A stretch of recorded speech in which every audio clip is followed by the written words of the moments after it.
Namaste, Nenu Bindu. Welcome to Hacham TV Health Plus Fitness Zone. So మనుషులు అన్నప్పుడు కూడా ఫిట్గా ఉండాలి అని డాక్టర్స్ సజెస్ట్ చేస్తూ ఉంటారు. అది ఆడవాళ్ళైనా కూడా మగవాళ్ళైనా కూడా ఫిట్గా ఉండాలని చెప్తారు. సో ఫిట్నెస్ అంటే ఏంటి అసలు? వర్కౌట్స్ చేయడమే ఫిట్నెస్సా, లేకపోతే ఓన్లీ డైట్ తీసుకోవడమే ఫిట్నెస్సా? వర్కౌట్స్ ప్లస్ డైట్ ఇలా మెయింటైన్ చేస్తే ఫిట్గా ఉండగలుగుతామా అనేది ఎన్నో విషయాలు తెలుసుకుందాం. సో నాతో పాటు ఉన్నారు MPT ortho and sports Surya Sai Akhil గారు. నమస్తే అండి. సూర్యసాయి అఖిల్ గారు, ముందుగా ఫిట్నెస్ అంటే ఏంటి? అంటే వర్కౌట్స్ చేస్తే ఖచ్చితంగా ఫిట్ అవుతాము అని అంటూ ఉంటారు.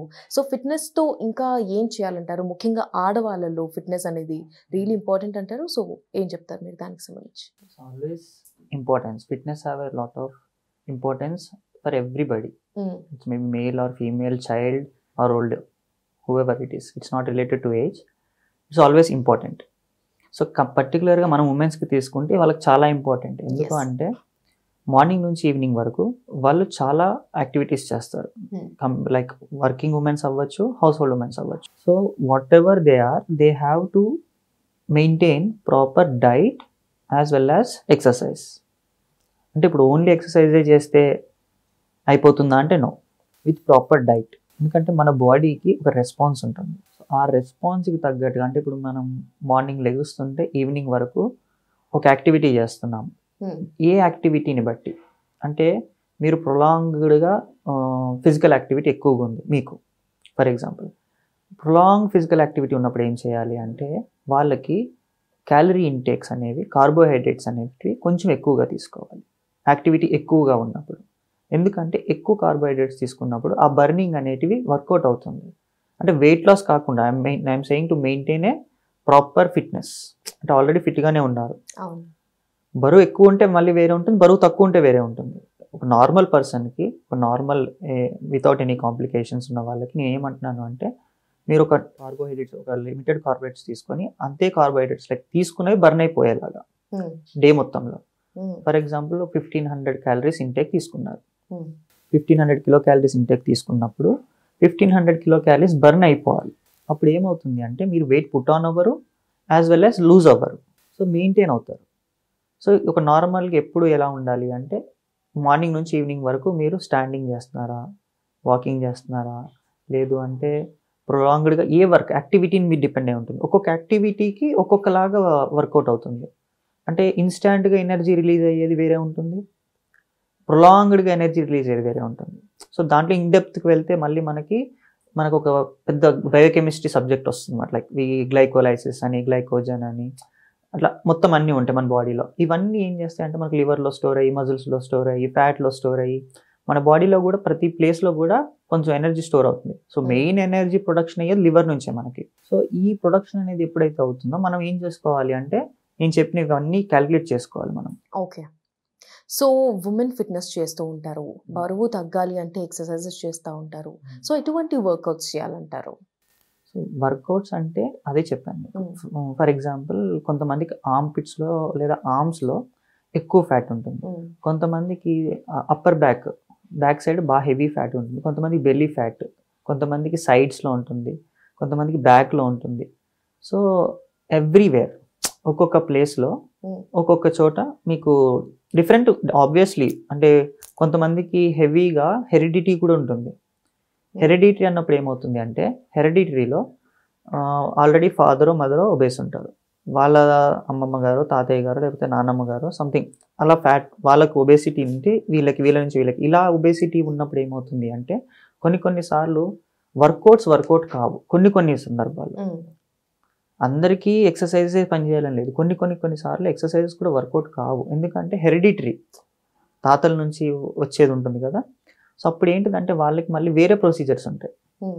ఇప్పుడు మనం చాలా చూస్తాం కదా, స్లిమ్మింగ్స్, కాస్మెటిక్స్ అని. సో అలాంటి వాళ్ళకి ఇప్పుడు మీరు వర్కౌట్ చేసి డైట్ మెయింటైన్ చేసి అంతా వర్కౌట్ కానప్పుడు అది. సో ఇలాగా పర్టికులర్గా ఏరియాని బట్టి, ఇప్పుడు మీకు చెప్పాను కదా, ఆర్మ్పిట్స్కి ఉంటే ఒక రకమైన ఎక్సర్సైజెస్ ఉంటాయి, షోల్డర్కి ఒక రకమైన ఎక్సర్సైజెస్ ఉంటాయి, బెల్లీ ఫ్యాట్కి ఒక రకమైన ఎక్సర్సైజ్ ఉంటాయి, అప్పర్ బ్యాక్ ఒక రకమైన exercise. So exercise always depends మాట. ఓకే. అండ్ అలాగే బరువు తగ్గడం కోసం వర్కౌట్స్ చేసే వాళ్ళు ఎటువంటి కేర్ తీసుకోవాలంటారు బాడీ మీద? సో ఇప్పుడు వర్కౌట్స్ మీద అంటే, ఫర్ ఎగ్జాంపుల్ అది చెప్పాను మీకు, so always you have to think in a such a way that if you want to burn belly fat, if you are having belly, so belly అనగానే మనకి ఏమవుతుందంటే కోర్ మజిల్స్ అనమాట. Core అనగానే abdominals, transverse abdominals and lower back, ఇలా ఈ muscles ఉంటాయి చుట్టూరు. అంటే నేను మీకు అర్థమయ్యే చెప్తున్నా. లోవర్ బ్యాక్ అనగానే బ్యాక్, అబ్డామినల్స్ అంటే పొట్ట భాగము, ఈ నడుము భాగం, వీటికి సంబంధించిన కండరాలలో మనం ఏంటిదంటే యాక్టివిటీ ఎక్కువ ఇంప్రూవ్ చేయాలి. సో దానికి స్పెసిఫిక్గా కొన్ని ఎక్సర్సైజెస్ ఉంటాయి. లైక్ లెగ్ రైజెస్ అంటాము పడుకున్నప్పుడు, లేదా నుంచున్నప్పుడు సిటప్స్ అంటాము, క్రంచెస్ అంటాము, అబ్డామినల్ క్రంచెస్ అంటాము, ప్లాంక్స్ అంటాము, walking, jogging. See the thing here is, if you want to burn fat, మీరు నిజంగా మీ కొవ్వును కరిగించుకోవాలి అనుకున్నప్పుడు you have to remember that calorie intake has to be less. Low calorie diet ఉండాలి.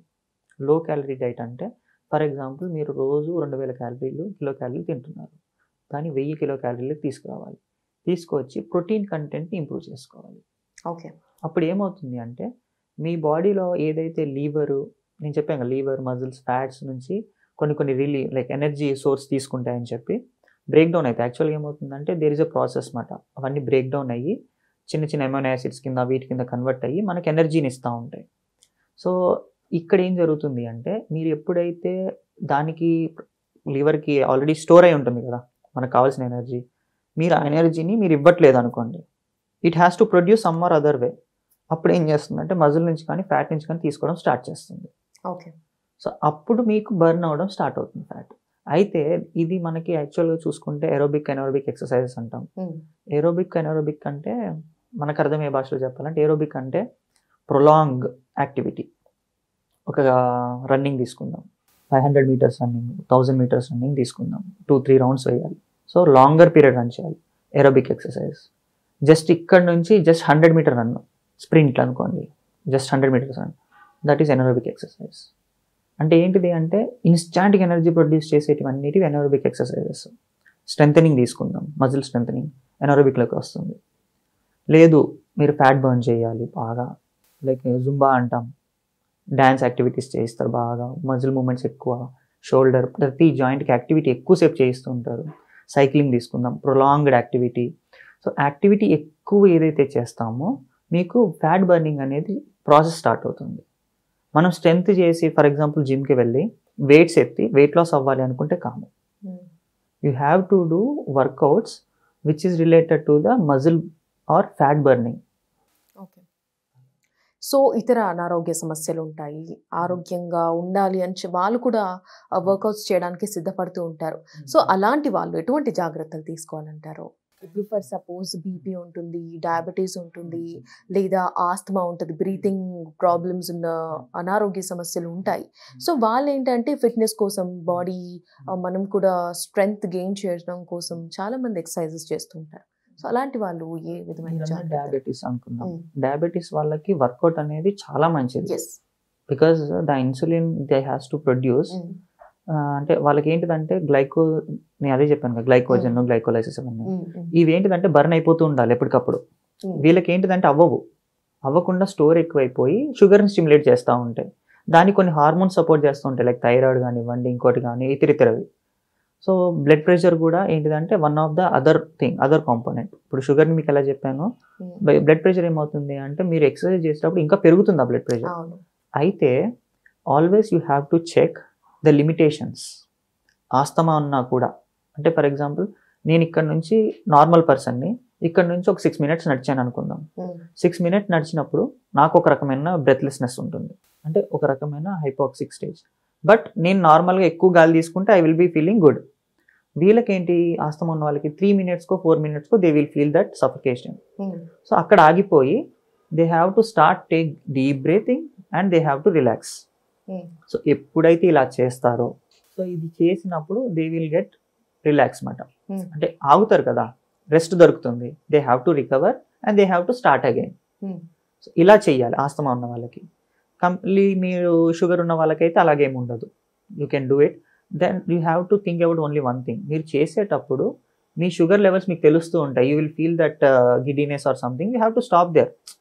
సడన్గా పడిపోవడం అనేది జరగదు, ఎందుకంటే మీరు అన్నీ ప్రాపర్గా మెయింటైన్ చేసుకొని ఫిట్నెస్ స్టార్ట్ చేయాలి. అంటే ఏంటి, మార్నింగ్ మీరు ప్రాపర్ డైట్ తీసుకొని ఫిట్నెస్ స్టార్ట్ చేయాలి. ఓకే. ఏమీ తినకుండా ఎంప్టీ స్టమక్ తోటి ఫిట్నెస్ చేయకూడదు. Alright, thank you so much doctor గారు. ఇవాళ గెయిన్ అండ్ వెయిట్ లాస్కి సంబంధించి ఎన్నో విషయాలను తెలియజేస్తున్నందుకు థ్యాంక్ యూ సో మచ్.